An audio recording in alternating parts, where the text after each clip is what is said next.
Hello, ladies and gentlemen. It's time for the History Show. Now, people like to point out that the USA isn't very progressive. In fact, it's rather well known that people like to do this. I would like it noted that I completely and utterly disagree with you, and I do this for one simple reason. America had female founding fathers. Now, Well, MC's here. founding mothers. They are officially titled as female founding fathers, quite amusingly. But I'll hand it over to you, and it's all yours, sir. Okay, so Jensen and I were discussing this, and we're talking about the are there who are the women that made up a good portion of the mythology or the great American experiment, especially from the Revolution. All right, and of course the first one we're going to talk about is here is Betsy Ross. All right, let's blow up Betsy here. All right, now Betsy Ross, everyone knows, was the one who she showed the first flag and everything. Well, okay, let's talk about this the Revolutionary flag for just a moment. All right, Betsy Ross you can say she was a seamstress, but in reality, she and her husband were engaged in upholstery. Okay, they were officially tasked, right, with providing signal flags and pennants for the various naval, groups within the United States, right? Or for what will become the United States. So they were tasked from Congress to actually produce flags and so forth. Right? Now, when it comes to the American flag, where you have the blue background, right, or truncheon area, with the 13 stars and stripes.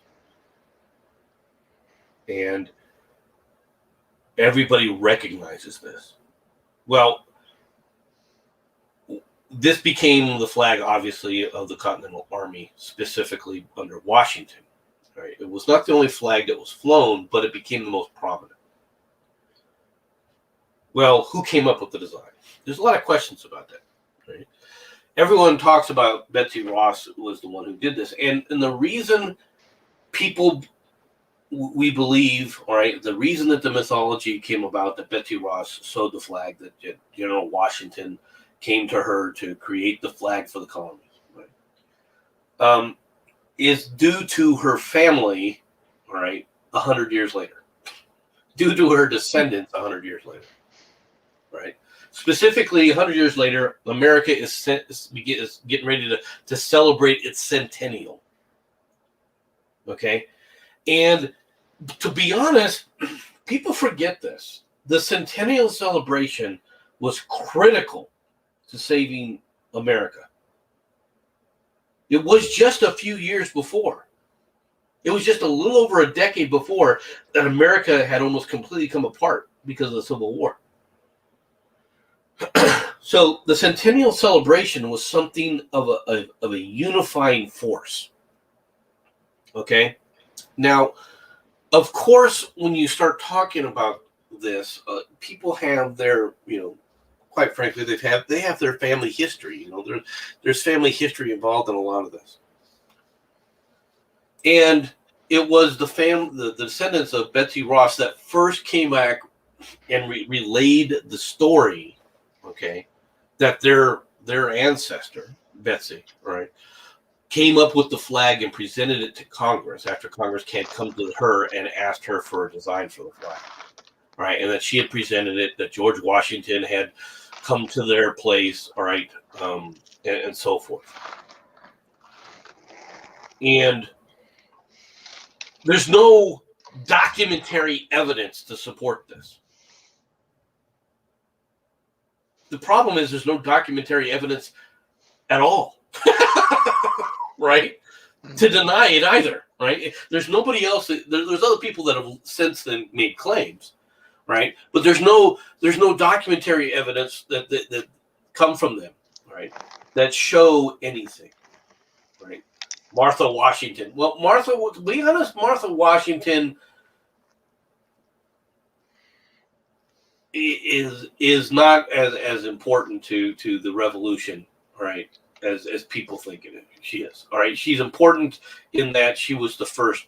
She becomes the first mother, the first first wife, the first lady, the first lady, right? But and so forth. But to be honest, there are other first ladies, and I'll talk about one of them, right? That actually put the stamp of what first lady means.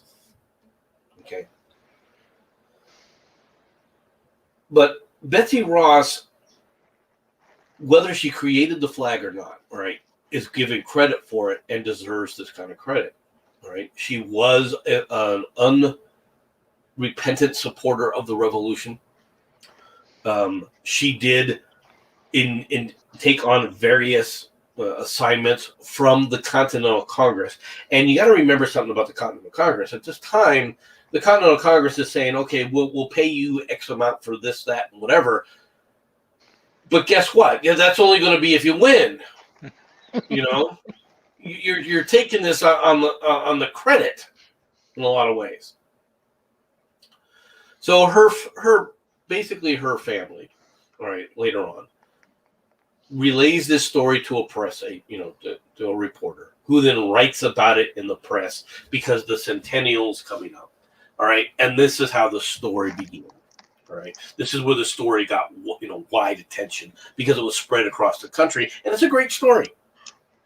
It's a great story. Betsy Ross set up there, creating and storing the American flag and creating the first American flag, especially with the symbology in it, right? The 13 stars, all right, the red and white stripes, right? It is significantly different. And flags at this point in time were important on a battlefield. And this is something else that we rarely really talk. If you put a line of men shoulder to shoulder, right, and you say, first rank, take position, and they kneel down and they put the muskets in front of them, and then you order fire for the volley of muskets, right? Hollywood doesn't do this justice. Okay, the amount of smoke generated from that is beyond what people can even conceive today, because the powder they used back then was not of the quality. Even if you even if you make gunpowder, the gunpowder, if you went to Home Depot, all right, and got the ingredients that you needed, all right, to create gunpowder, which you can do, it's still going to be at a higher purity than what they had back then. The sheer volume of smoke generated from a line like that, it is unbelievable. It wasn't more than 2 ranks firing when you couldn't see in front of you. I suppose a good way of putting it is first rank fire, second rank good luck. Well, which is why they did it the way they did. You knelt down, you aimed forward. You weren't really aiming at anything. You were just aiming forward and firing. Yeah. All right. It also, though, creates another thing that was advantageous to the Americans. Americans tended, all right, when they were in a guerrilla mode, right, to fire from trees, to fire from cover, and move from cover to cover. Well, the thing is once you fire, you left a nice big puffball, right, of where you were when you fired. But you didn't have to stay there, right? That's cheating. That smoke also gives you cover to move somewhere else after you fire. Everyone knows you're supposed to stand there and wait for the enemy to fire back. God, you guys just explains why it was you did things the way you did. You had no idea.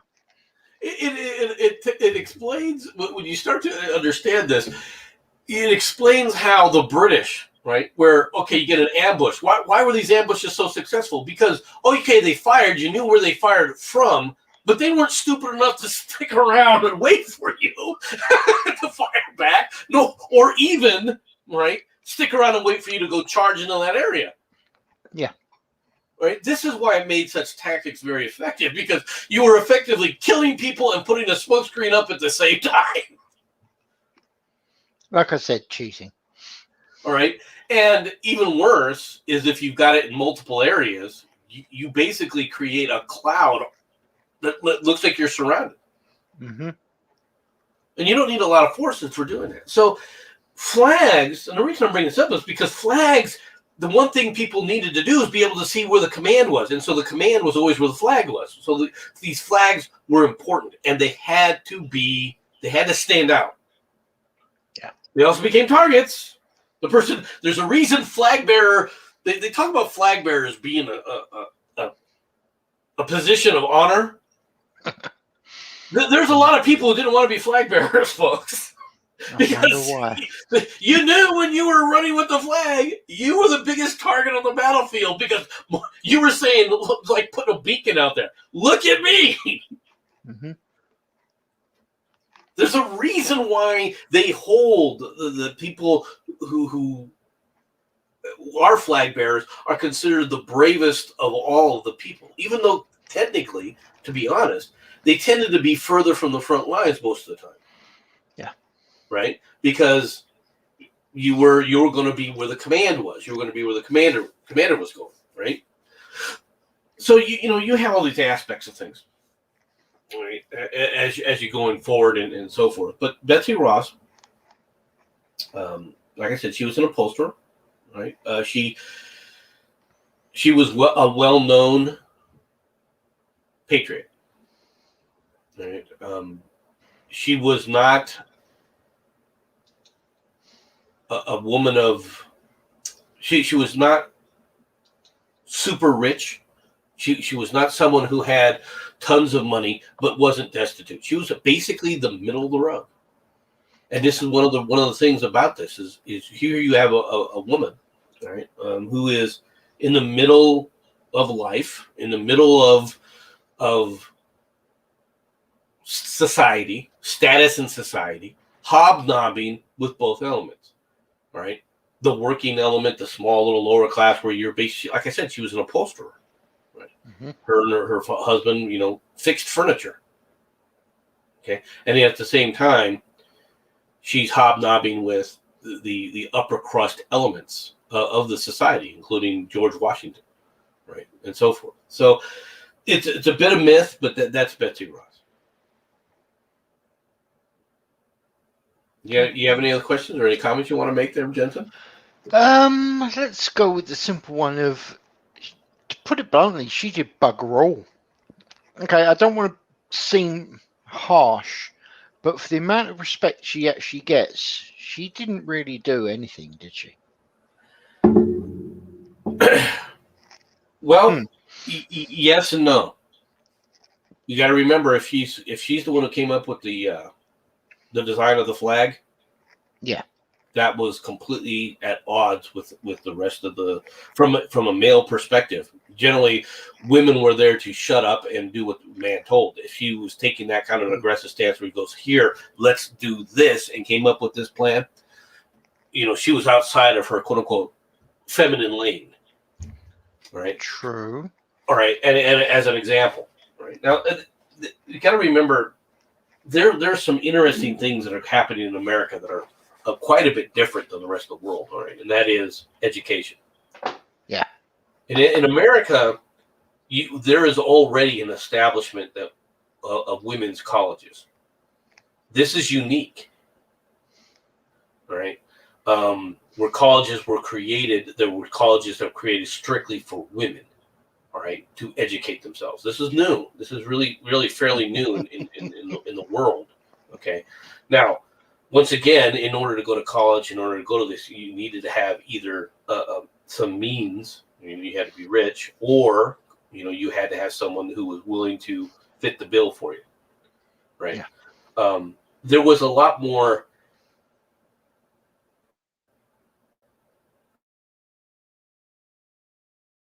If you compare it to today's society, there were more people that were generous, all right, when it came to money, all right, for other people that were far more willing to help out than what you have today. I'm not saying everyone got helped. I'm just saying that if you were in need, it was much easier to get a loan or get somebody that would sponsor you in these things. All right, right out of their own pocket than you can imagine today. Right, there were a lot more there were a lot more generous people back then. But the reason for that, there's a reason for that too, and that is societies had to have that in order to survive. You couldn't be the loner who's doing whatever you want because, well, quite frankly, nature would kill you. Yeah. Okay. People forget this. Mountain men were looked upon as exceptional loons. They were not looked upon as anything but crazy people. Why? Because they would go off by themselves into the wilderness. And yeah, they survived, but they weren't right in the head. Right? This is how they were looked upon, right? So, because to do that, to be able to do that, there was a lot of respect that was given to the mountain men simply because they survived that shit. But at the same time, they were looked upon as damn near insane. Okay. Because, I do have one minor point I want to make about the flag, and I've got this horrible feeling that I'm about to offend an entire country. You realise exactly how egotistic that flag is. I mean, it's got the stripes to represent the colonies, and it's got the stars to represent the colonies. I mean, come on, people, think about this. You know, there's only so much you can really do about the colonies, and you got two of it on your flag, really. Okay, and this is wrong. Why?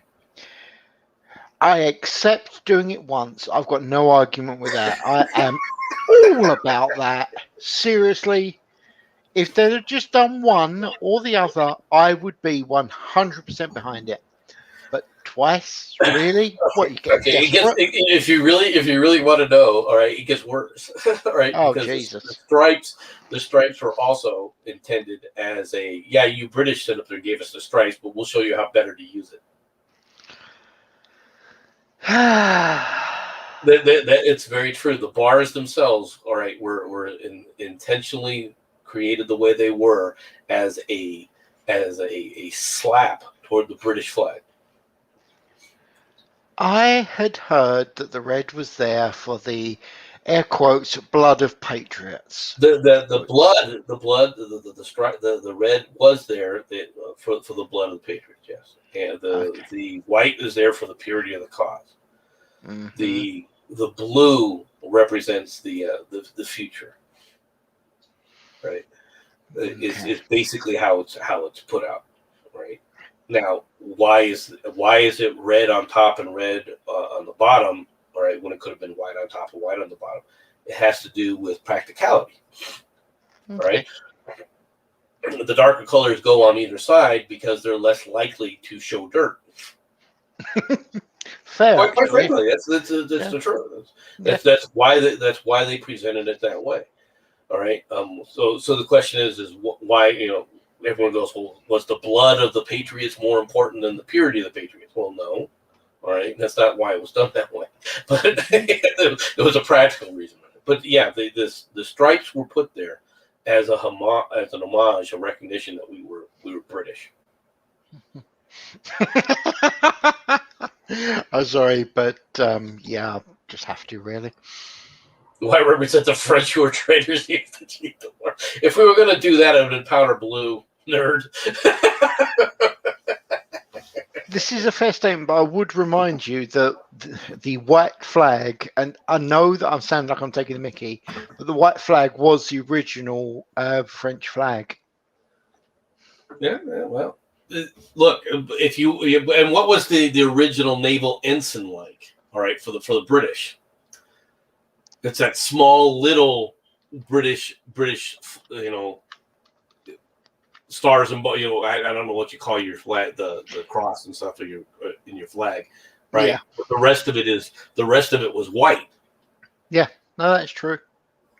Right, so you could see where we did what did this. The advantage of the other advantage of the flag like this, the American flag, was it works in all areas, right? It works on a naval ship, all right. It works on land, all right. It works flying it.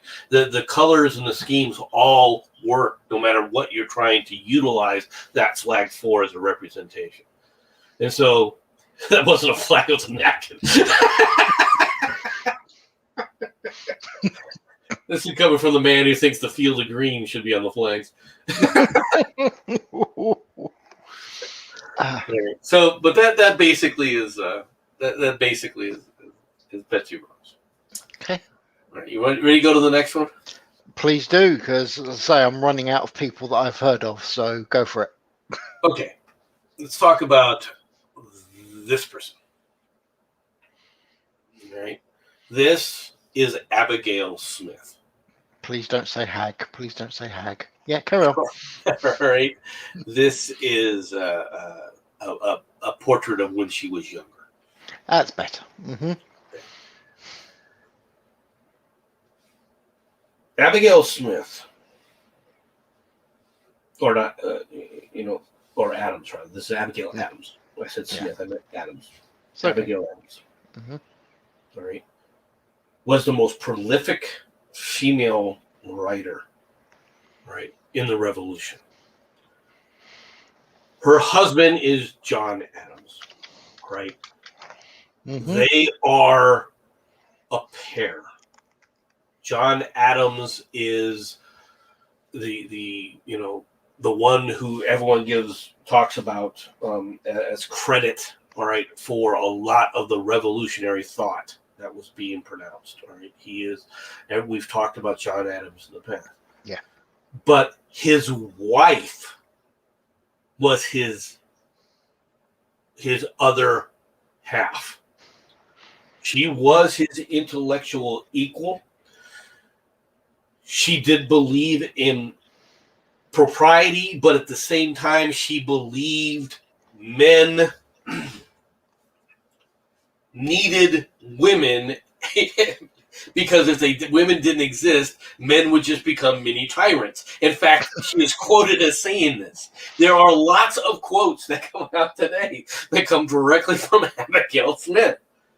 She was the original, all right, feminist. She believed that women needed to educate themselves. But at the same time, she believed women needed to act properly. This is a woman who believes in feminism and is a prude. Understand this. Mm-hmm. The Adams family was anti-racist until Charles Francis Adams Jr. wrecked it. I didn't know they that. were, and that is something else that's very true. The Adamses were very, very anti-slavery. Go on. You were going to ask a question? I didn't actually know about Charles Francis Adams Jr. That's actually quite interesting. Again, though, this is actually going back to my point that people are trying to say that America is supposed to be anti-progressive. I hate to pee on your parade, but so far, pretty much all of the people that you've discussed have a very strong progressive feel. Yes. What the hell? And what's more is she was a big proponent of women owning property. Mm-hmm. Okay. This is a woman who understood property rights. This is a woman who would go out of her way. All right. Adam shouldn't have let her out of the kitchen. But the thing is she would agree with that to a degree. Mm-hmm. She was not trying to break the societal bounds, right? She like I said, she believed in the propriety of women, that women were equal to their husbands, but at the same time they were there, all right, to prevent the husbands from turning into tyrants. Yeah. All right? That they had to assert the best influences of humanity because men couldn't do it themselves. Okay? Understand this. This woman is is a feminist. Okay, she believes in setting up schools strictly for women, but at the same time, she is also demanding women act responsibly and stay in their lanes. So the idea of, well, women should cook, yeah, she would agree with that. I almost don't want to put up the Nerds comment, but I have to. So basically, what MC is saying is that women started the War of Independence and the Civil War, but no, I'm not saying that. You know, that's true. You're not regard. saying that. You're just getting really, really close. The other thing about Abigail Smith's correspondence, which the people made public, right? And they kept this for posterity, is her correspondence with her husband. I should point out, sir, you keep calling her Abigail Smith. Was that her I do. I mean to call her Abigail Adams. The thing about Abigail Adams is that comes out in the letters is she's completely devoted to her husband, and he's completely devoted to her. Right? When John Adams is sent to France, right, he packs up his family and moves them out there. Mm-hmm. Right? It's Abigail Adams, right, that she likes the French view of women in society. Right? She appreciates that, right? But at the same time, she goes home. She wants to go home, and she's constantly, during his whole career, John Adams's career, she is constantly trying to, tell her husband, "Hey, always remember you have home. You got to come home, right? I look forward to you having home." This is a woman, right, who had 6 kids, by the way. All right, so you can imagine what the lifestyle was like back then, and she becomes, the first lady when John Adams becomes president, and she follows the general ideas of what they expect women to be in the background for. She doesn't really push a lot of the boundaries in that regard, aside from the fact that she always is a presence, right? She doesn't shy. John does not try to hide her in a closet, or as Nerd would say, keep her stuck in the kitchen where no one can see her. Right, right. She is allowed to be the kind of like the gentler sex, right? Mm-hmm. If you want to, let me show you this right now. Okay. Yeah, we're just going to do this just to show you just what this woman was like.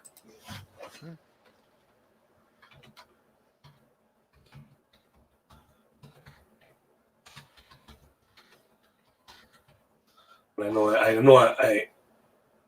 know I misspelled her name, so it'll come back and tell me. All right. Wow. Guys, don't look at the pictures. It'll only upset people. This is not a wallflower. Mm-hmm. Okay? And all of these things were done. Right? Do you understand the progressive nature of this woman? True. I am more and more convinced that man is a dangerous creature, and that power, whether vested in a few or many, is ever grasping. And like the grave cries, "Give, give!" Right? True. Learning is not attained by chance. It must be sought after with ardor and attended with diligence. This is not, like I said, just showing you the extent, all right, of the, how much of these things, all right, you can start to understand her effect. And in today's society, in today's world, very few Americans, all right, have an appreciation for. Very few Americans, because a lot of there's not the concentration that there used to be on the revolution, right? But she was one of the driving forces, right, behind the written campaigns, all right, to explain the revolution, all right, to the populace, and to get the populace behind the idea of a revolution, and then once the revolution was going on, right, to continue the fight. Do you see the importance of this woman? Most people, I'm telling you, most people, Abigail Adams, these people do not have a good understanding of who she was and what she was to America. There are people that do, right? Don't get me wrong, but the vast majority of Americans, they'll be like, "Who's Abigail Adams?" Because she's been lost to history. She's been lost because of these clowns that are more interested in slavery. She wasn't progressive. She was very much an abolitionist. Like I said, this is she was pushing, right, and tried to push, right, her husband to hold the line, all right, when they were talking about the Declaration of Independence. People forget this. During the when the Declaration of Independence was being bantied about in Congress, the initial version took a direct attack at slavery. It's funny you say that, because Batman says she did not have tons of slaves.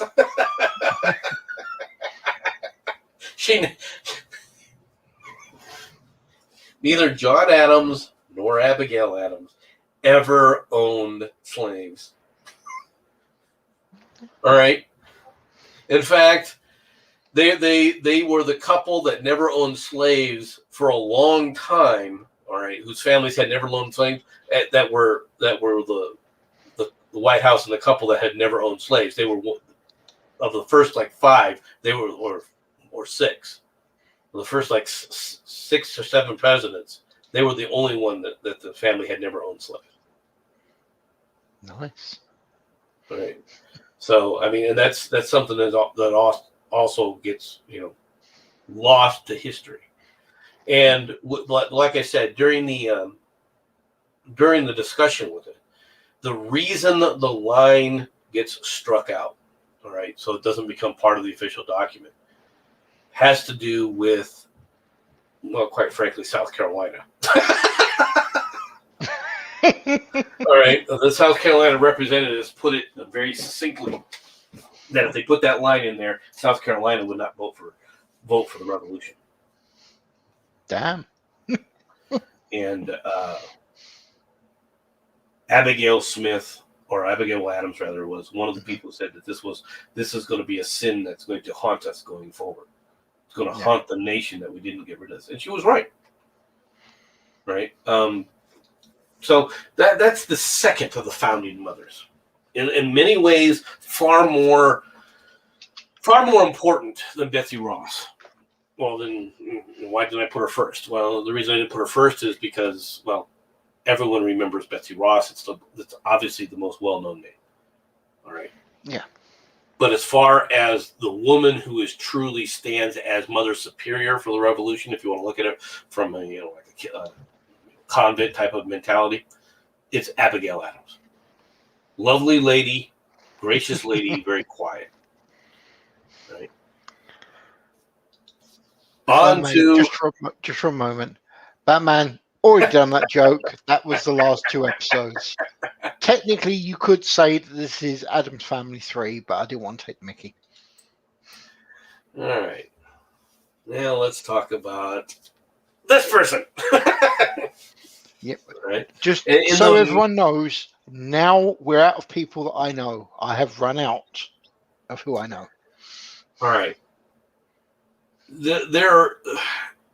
There's a name out there in Americans are very recognizable, which is Molly Pitcher.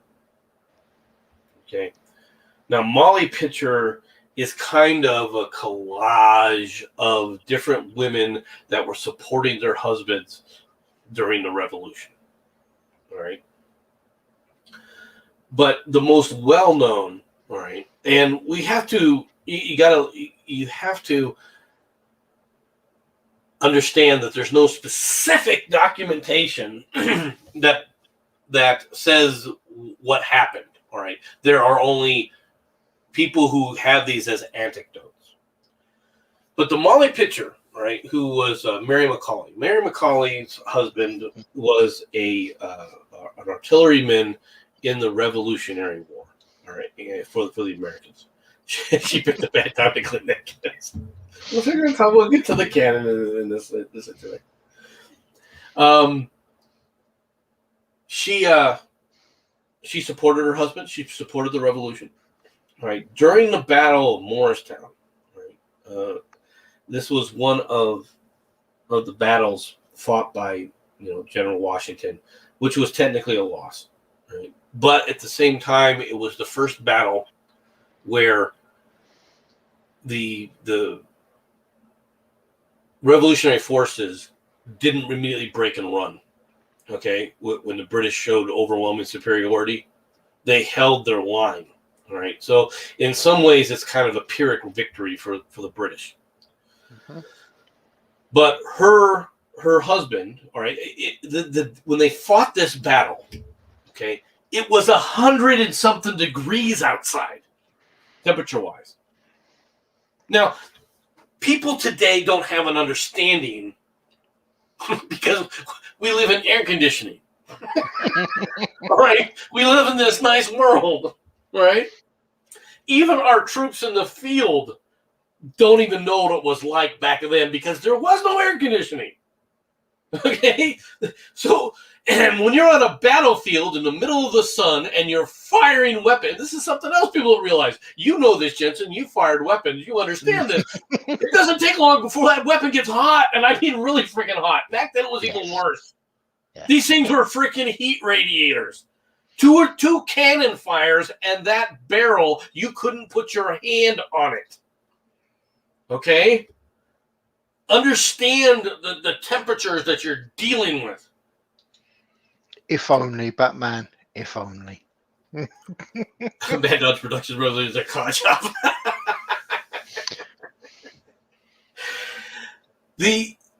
And so these people are fighting, and they're in uniforms, and these uniforms are not made out of nylon. No. Okay? They're made out of wool. Okay? And they're made out of wool because wool is durable. Right? Yeah. The reason they're not made out of cotton is cotton was easily ripped. So you had to make it out of something more substantial. Right?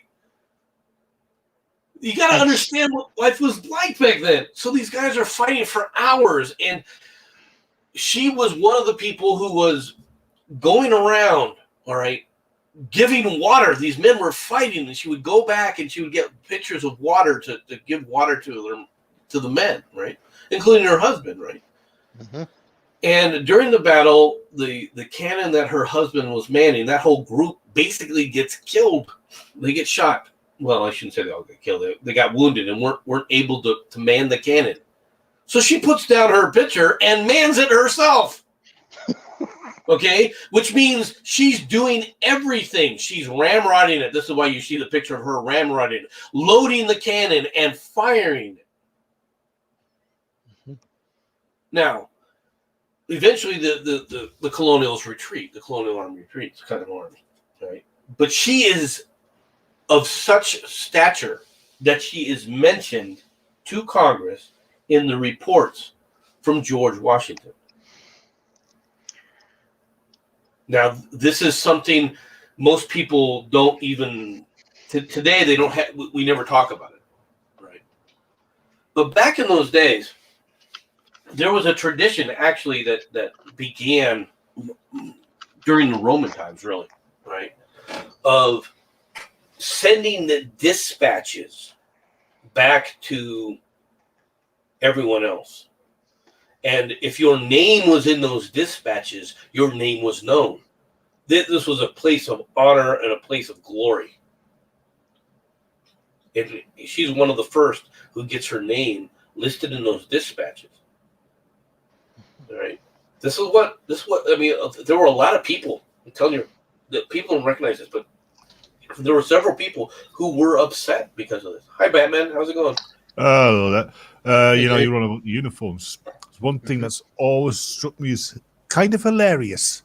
Mm-hmm. You go back a bit further, and soldiers were wearing nothing like what you see in this picture. I mean, what their gear they're wearing, it was efficient, it was relatively comfortable, it was easy to move in, and it protected them. Then you get this crap. No, seriously, those uniforms, the officers' uniforms, the enlisted men's uniforms, they were stiff, they were difficult to move in. Apparently, they were even harder to fire a musket or even a rifle in. They didn't offer any protection, and they was uncomfortable as hell. Well, that's because these are the results of armor, all right, being thrown to the wayside due to the fact of gunpowder. Yes, you could go back to in previous time periods in history. You could go back to the Roman times. What are they carrying? Well, they're carrying shields, and they're basically so some armor maybe around the shins, right? Yeah. And then maybe a breastplate or two. But you forget how stiff and how heavy the breastplate was and those greaves were. And for those people who don't know, go out to one of these reenactors where they're doing the LARPing. I've seen right? I've seen medieval reenactments where they're wearing full suits of armor. Well, yeah, but go back to MC. You get guys in full suits of authentically crafted medieval armor, weighs just as much as the original stuff, made with the same metals. They can break dance in them. Yeah, you can break that, and you could do that with this cloth here too, if you wanted to. But I should point out, one sec, Batman. Not in temperatures of 110 Fahrenheit. You can't. Well, you can for about 3 seconds, then it all. You wouldn't let you'd last for about as long as that in the shit that lot are wearing. But what I'm getting at is, they went from looking at the problem of what soldiers should wear and designing appropriately. Well, you go to the medieval times. Most medieval soldiers didn't even have armor. Right, but one of the things that they had learned, all right, in the medieval times was the necessity, all right, to have something called a uniform. Yes. Because uniformity became important to be able to distinguish who was on your side and who wasn't, especially with gunpowder, when all you're seeing is a cloud and maybe an arm, and what color uniform is on the arm determined whether or not you try to chop it off or not. This I understand, MC, but what I'm getting at is the necessity for your soldiers to be relatively comfortable, able to move easily. These uniforms were designed from the view of a parade ground. Yes and no. They were also quite durable. And you got to remember, most armies, we always focus on the battles. But to be honest, that's a very short period of time from an army perspective, because most of the time that you're in the army, going from battle to battle, you're marching, you're doing something, you're working in this stuff. All right. So from this perspective, right, it needed to be durable. It needed to have some kind of commonality with it. And so these uniforms were, you have the dress uniforms where you want to be on the parade, but the other advantage of it is that you wanted to look good, right, which was an aspect of it. But the real reason is it also had to be, useful. It had to be something that could be maintained for long periods of times. Otherwise, you became scruffy looking. All right, and you were considered more barbaric than anything else. Or French. I'm not going to comment about the French, but back to Mary Pitcher, or Molly Pitcher. I'm sorry. Well, you said she was a composite character. So that means that basically, there's many different wives. Well, it was you have various different characters, all right, throughout the Revolutionary War, women in the Revolutionary War, that come out and deliver food and water to the soldiers in the field, right? That's why what I meant by collage. It wasn't just Mary McCall. Yeah, I know what you mean. I have heard, and I haven't heard any rebuttals on it, but I've heard that there was a lot of, especially young women in the late teens, early 20s, that managed to disguise themselves as men and pick up a musket and go fight with the soldiers. There were reports of that, but to be honest, it wasn't widespread. I can tell you right now, it wasn't widespread. I didn't think it would be widespread. And the reason for it is to say that a woman would do something like that. Yeah, there were women that would try to do that. They were generally quickly found out, right? Mainly because when you got to go to the bathroom, there's certain things that happen.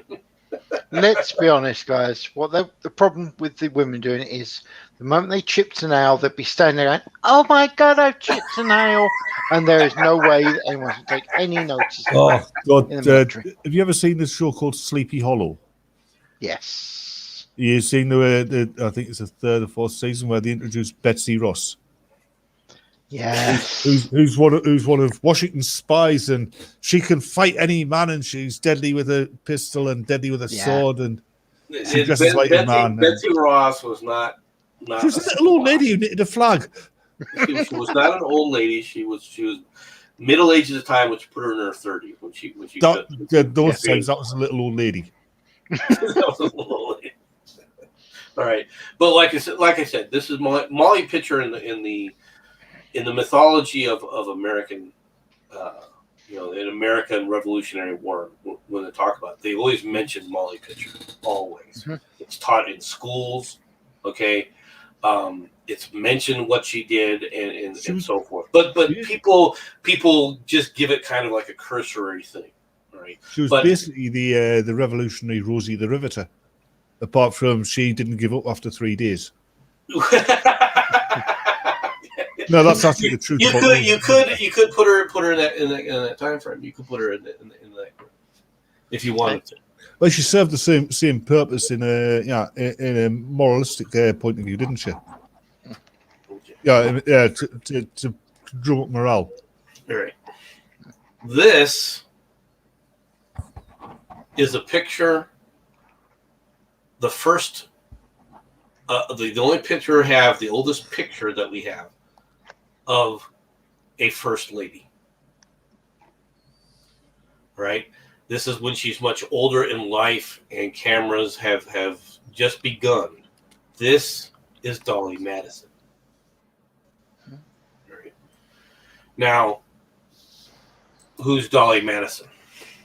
Okay. Dolly Madison is the wife of James Madison.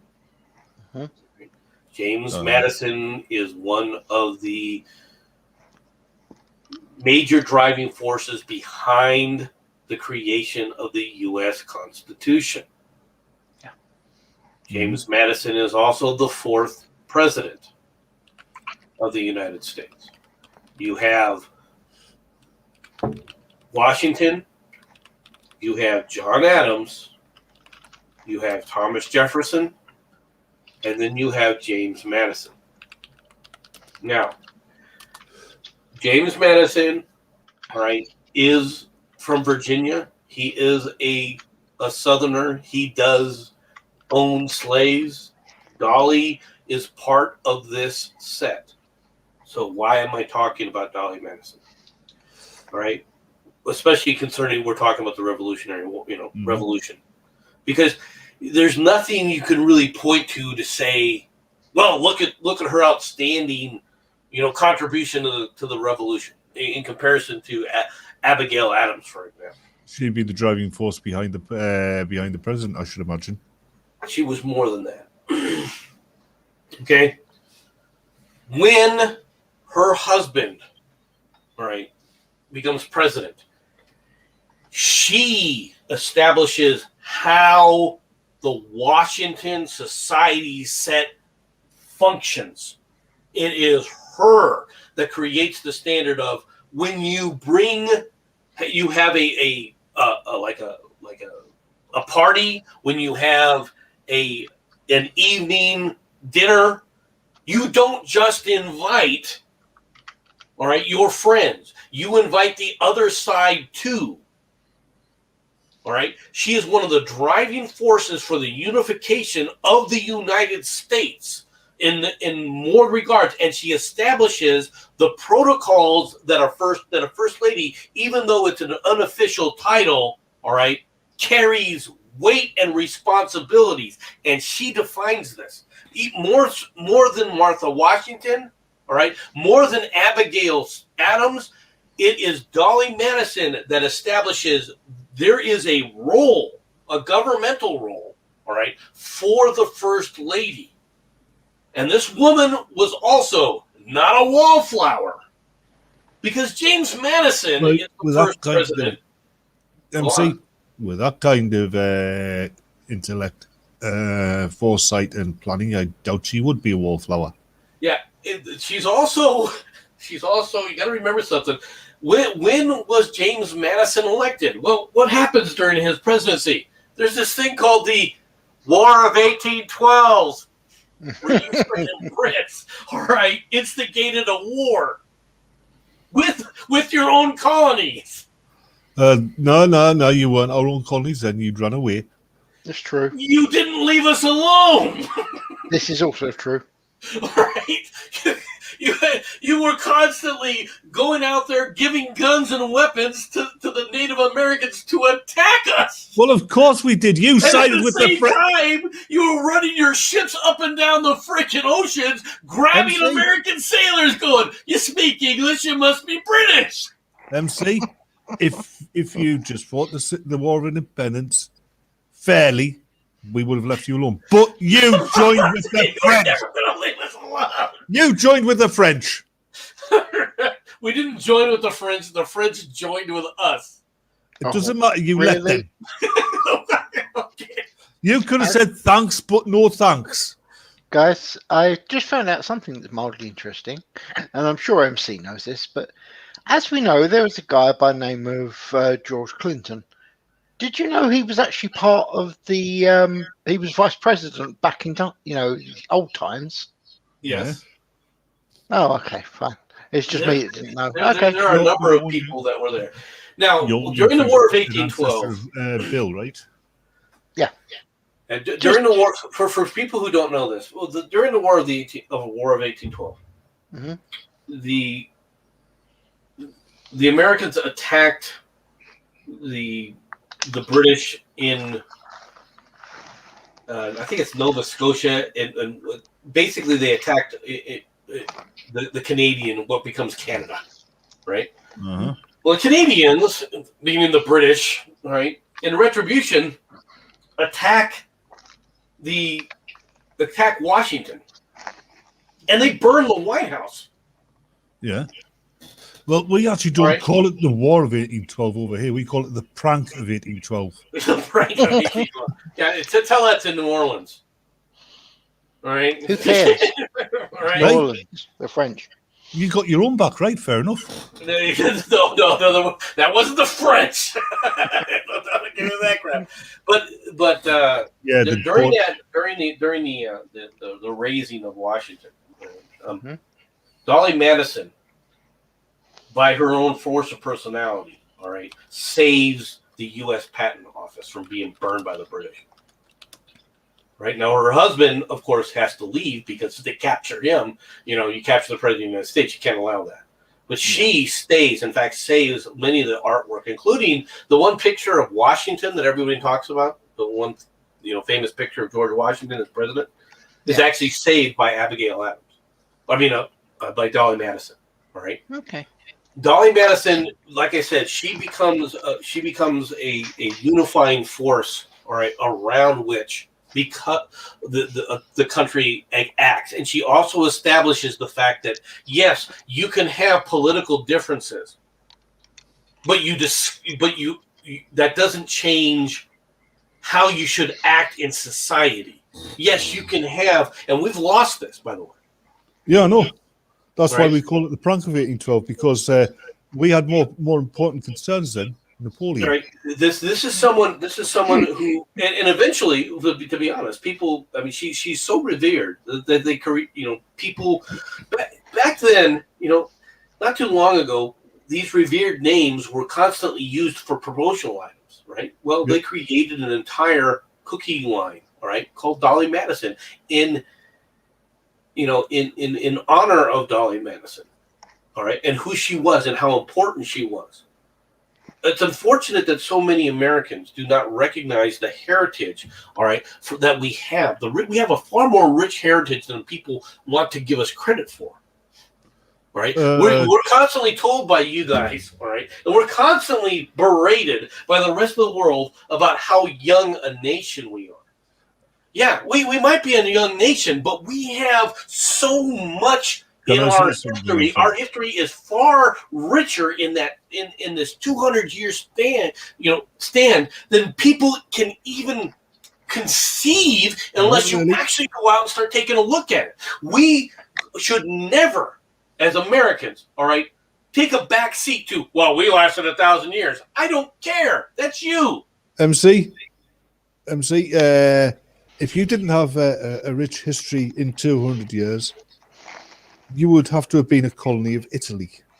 I mean, let's face it. You look at Europe, and the one with the least happening in it, the country with the least that happened in it since the medieval times, is Italy. Well, yeah, but you don't exist without Italy. You don't exist without the Renaissance. Yeah, but Italy wasn't a country when the Renaissance happened. That's true. Italy was a fractured set of different principalities. Hold on.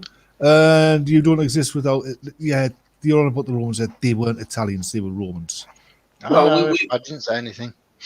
We don't exist without the British. We don't exist without the French. We don't exist without the Greeks, the Egyptians, the Greeks, or the Italians, or we still exist without the Russians.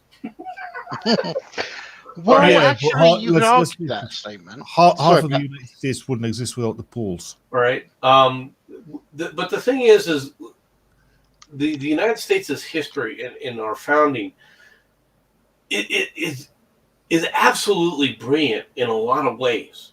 There's so much there. All right, if people would actually study history, and I was talking to Jensen about this earlier. The problem with what people think of history today is they think history is what happened in the past.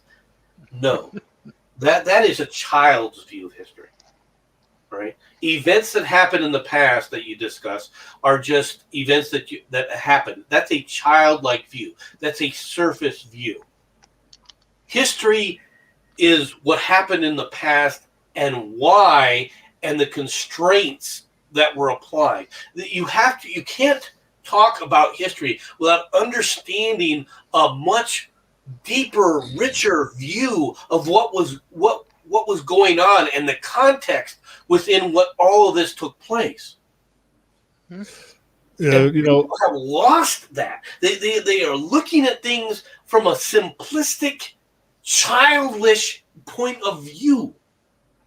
You know what makes me laugh about some Americans, and I've got to stress it is a minority, but there are some Americans, and I've met them in real life and online, who still bear a grudge about the War of 1812, as if it was a personal affront to them.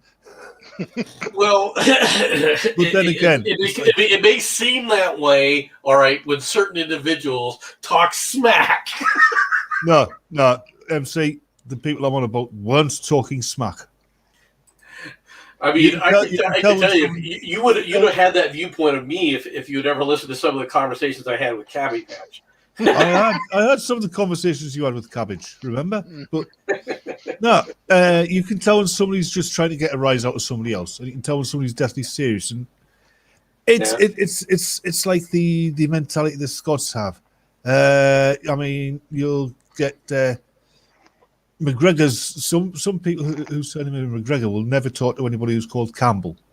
because of what happened. The Camels did to them 500 years or more ago.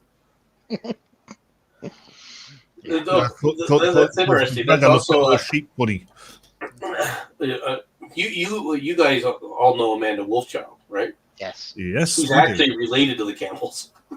Ah. She actually found that out. Yeah, but let's face it. Right, but so I find that amusing. I'm not. I can honestly say my heritage does not have any Campbell in me, or McGregor, or McDonald, or any of the rest of those. Yeah, apart from when you've had the soup.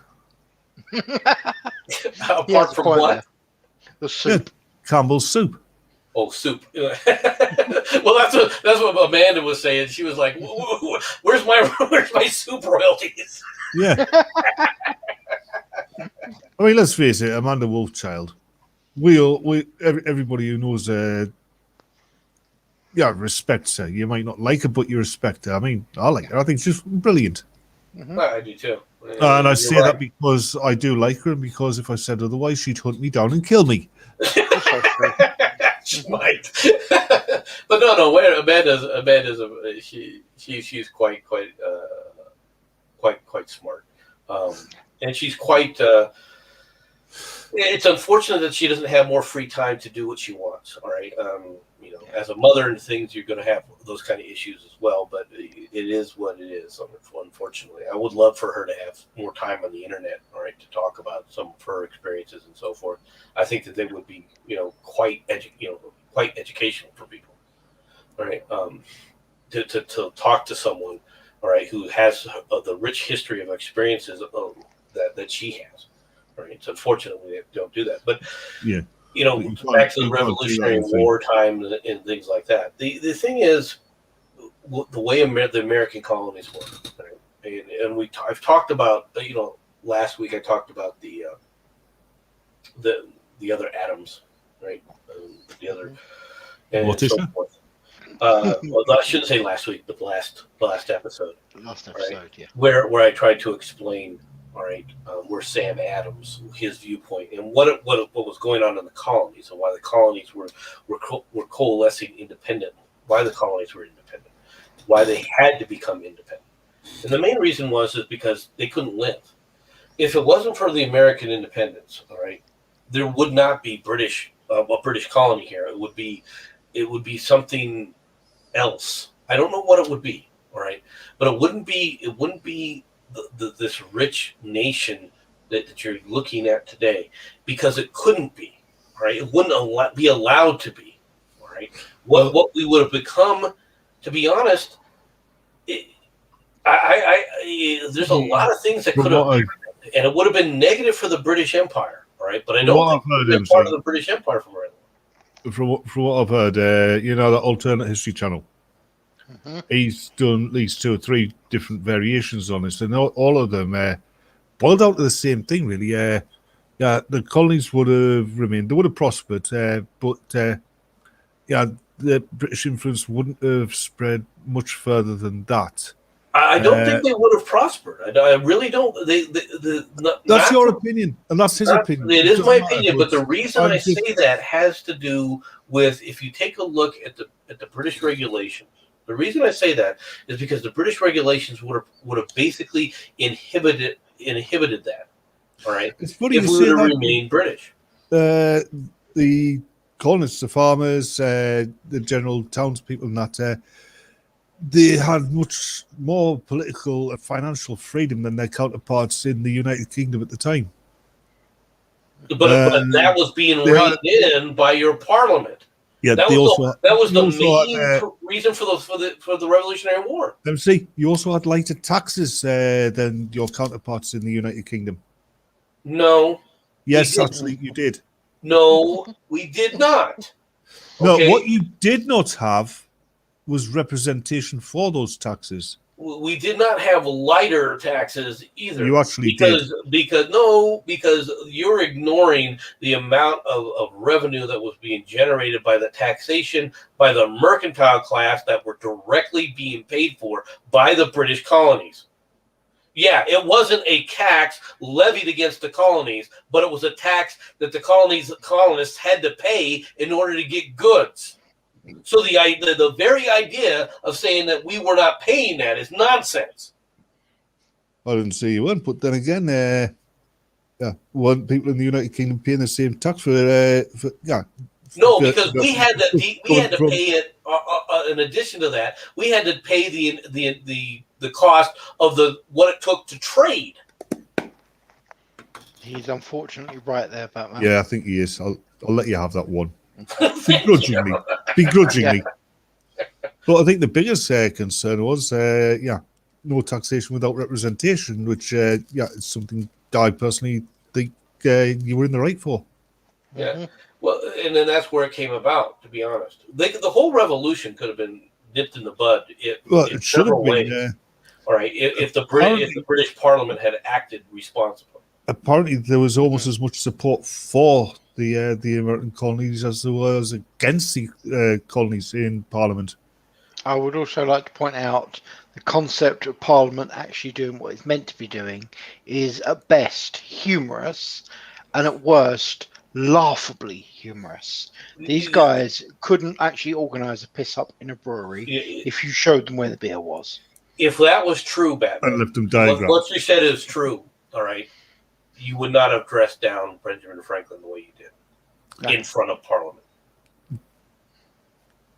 He's right. That may be so, but that's what I got taught at school. And the dressing down of Franklin in Parliament, that was by the people who did not support. But where were these other supporters? Why didn't they stand up? They were probably locked out of Parliament for that. Because look, hey, MC, let's face it, that's a time when German George was really in control of Parliament, wasn't he, Jensen? Yeah. I mean, the Crown had a lot more power, and German George hated the Americans. Yeah, he definitely because he had the view of us as well, he hated the English as well, to be perfectly honest. Well, he hated elements. He considered us. He was a traditional aristocrat. He thought as lower orders. He wasn't a traditional aristocrat. Yeah, that's the thing. He was an aristocrat. He wasn't royalty. There is a difference. But there's also another thing. You guys brought him back. MC? That was a stupid idea. But yeah, it was the aristocrats who brought him back. Mm-hmm. But there is another thing about German George. He used to have conversations with trees. And get answers.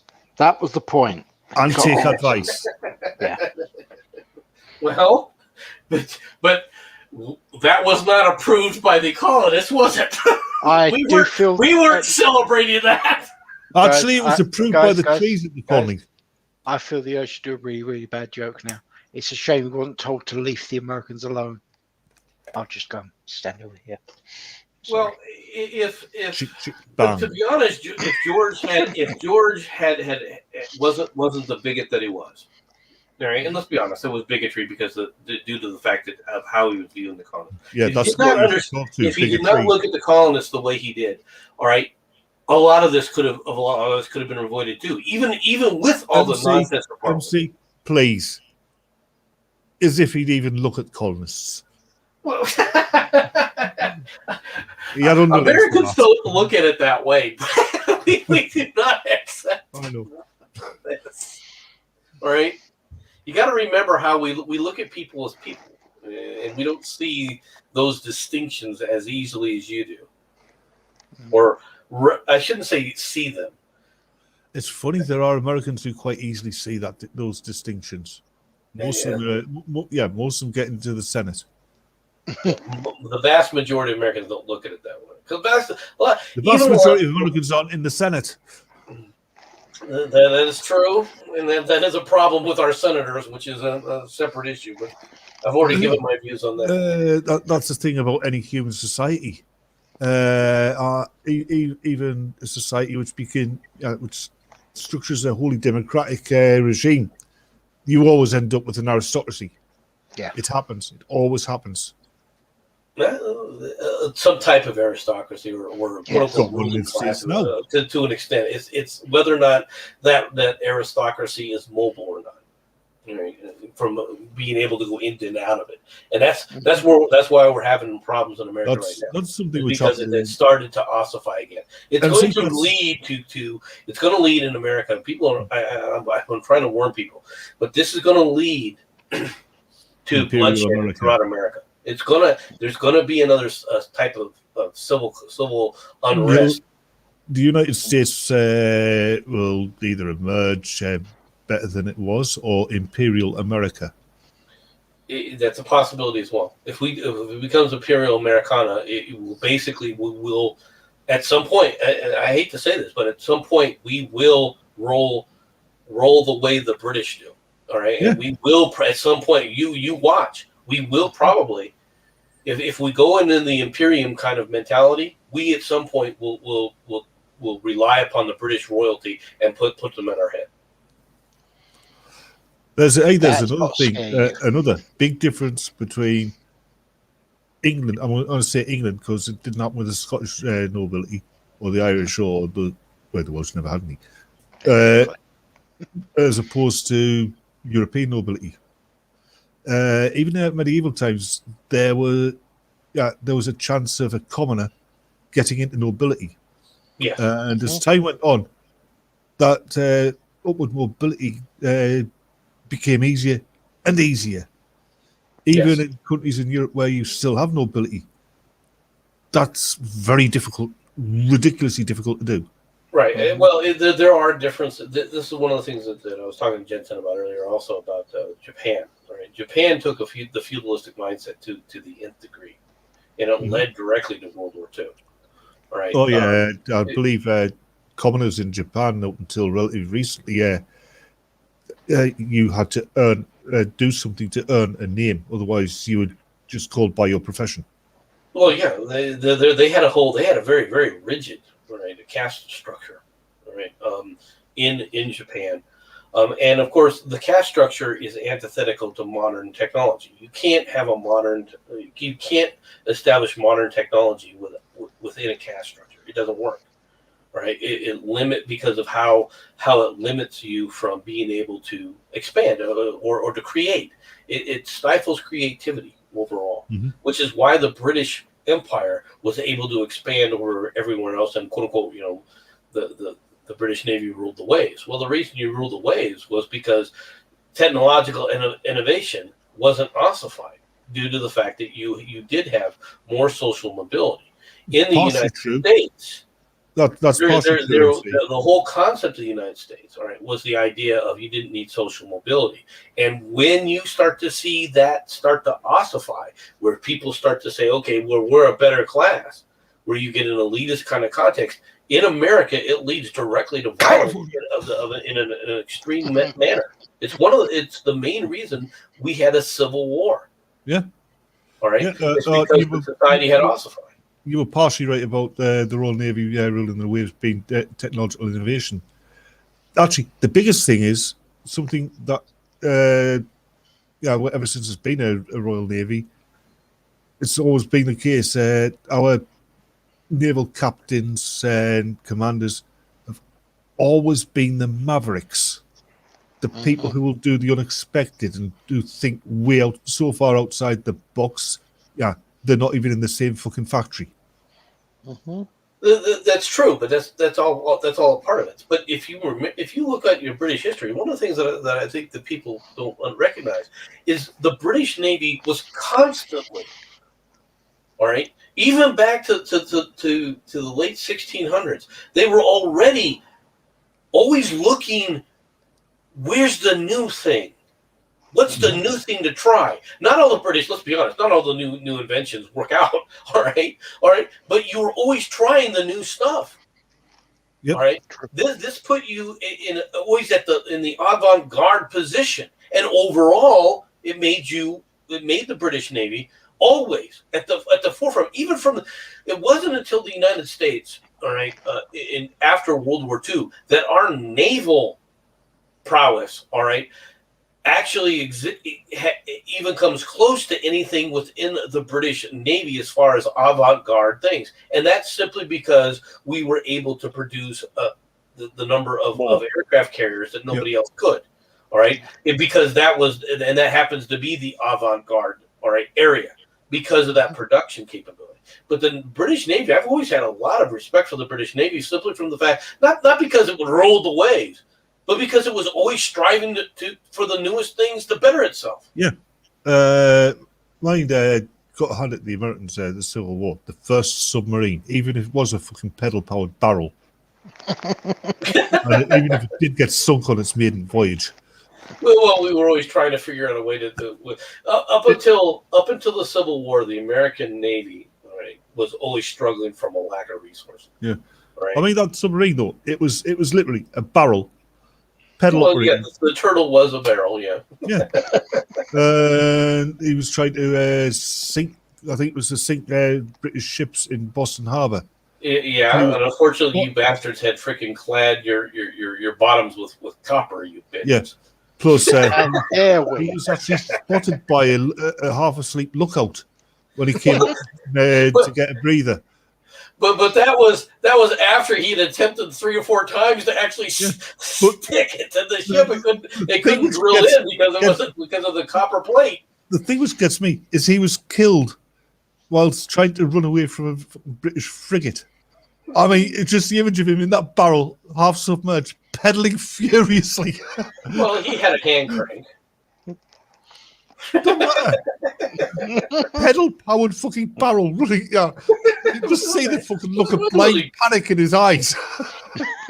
Well, but we when it came to Americans and innovation, you don't see American naval innovation until the Civil War, and then because of the way America is, you see it ossify again because of the American military was always considered, a secondary. After the war is over, the military has to disappear, all right? And even and that affects everything across the board, including the Navy. Although the Navy doesn't draw down as far, the Navy is still drastically reduced from what we were before. And it was just a consequence of the American attitude, all right, up through to include this World War II. It's only after World War II that the American military does not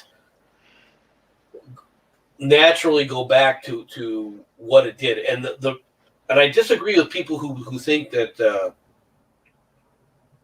that it has to do with America taking on the role and responsibility. Yeah, you can look at it from that standpoint if you want, but the main reason has to do with the fact that too many other crises came up too quickly that prevented us from reducing the military state. Right? You end up almost immediately. We've got to remember, World War II ended in 45. In 48, you had the Korean War. Yep. That's 3 years. Then, in 1964, Vietnam War. Well, then you had the Korean War, and then you end up but the Korean War is what prevents America from drawing down the way we would. Yeah, that wasn't just the Korean War. I mean, after the Second World War, there would be minor wars and skirmishes that cropped up all over the world. That the United Kingdom, the United States, Australia, and even New Zealand were involved in all the time. Well, yeah, that's true. I'm not going to deny that. But from an American perspective, I'm talking about why we didn't draw down. No, we're not concerned about the American perspective. He lied. Well, I know you kind of ignore that. We're far afield from the revolution, so I think that this ends from the revolution. Well, you know what I did with the guy in the barrel? The way I got that story across. Go on. That's how when I was in senior school, that's how our history teacher taught history. She put you in the place of, say, we were doing about the Romans. She put you in the place of a Roman legionary. I thought he was going to say stick you in a barrel. I've got to say. Well, not physically, but in your mind's eye, because she was of the opinion the only way you're going to learn history properly is if it's brought alive for you. Yes, Most no, people but you have to bring it alive within within what you're talking about. That's why I say that the remembering dates and remembering names and dates and everything. If that's all you're doing, it's a childlike view of history. Yeah, it really is. That's why 20th century history is easier for students to grasp, because there's pictures there. There's fucking there's motion pictures there. Yeah, and you're more likely to get diary accounts from it than from any other period in history. Right. I will be bringing this to an end, but before I do, I will point out to MC.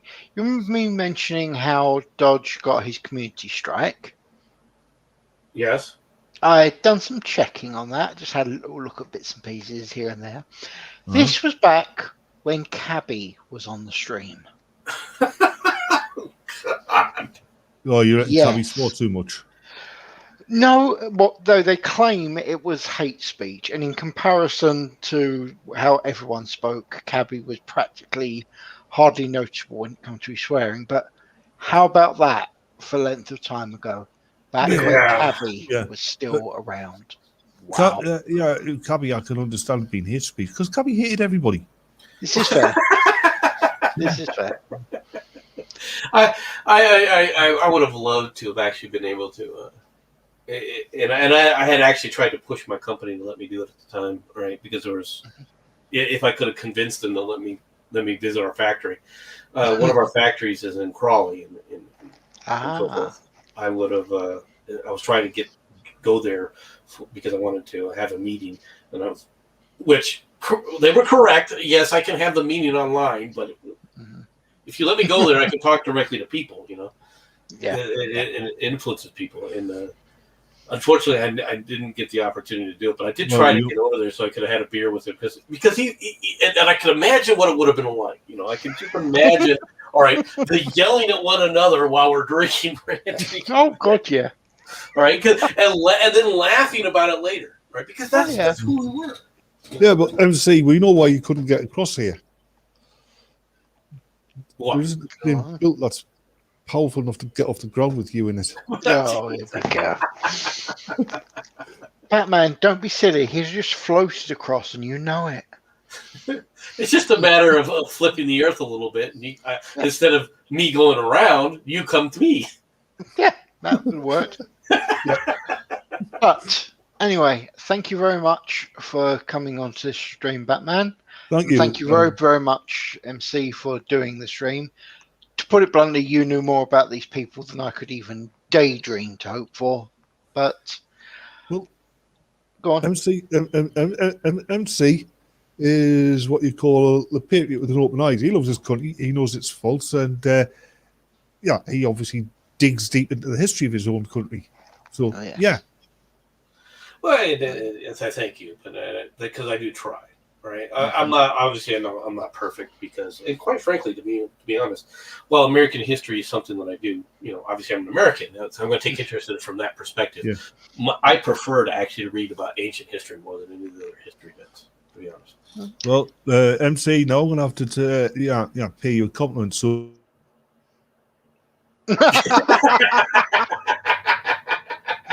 Perfect. And that's what I really think of you. It's amazing, you see. I think he thinks he muted, but he actually spoke all that time. Damn it. Anyway, thank you very much, gentlemen, and I'll see you on the next stream we do together. See you later, everyone. Goodbye. That's the Daniel Comrades.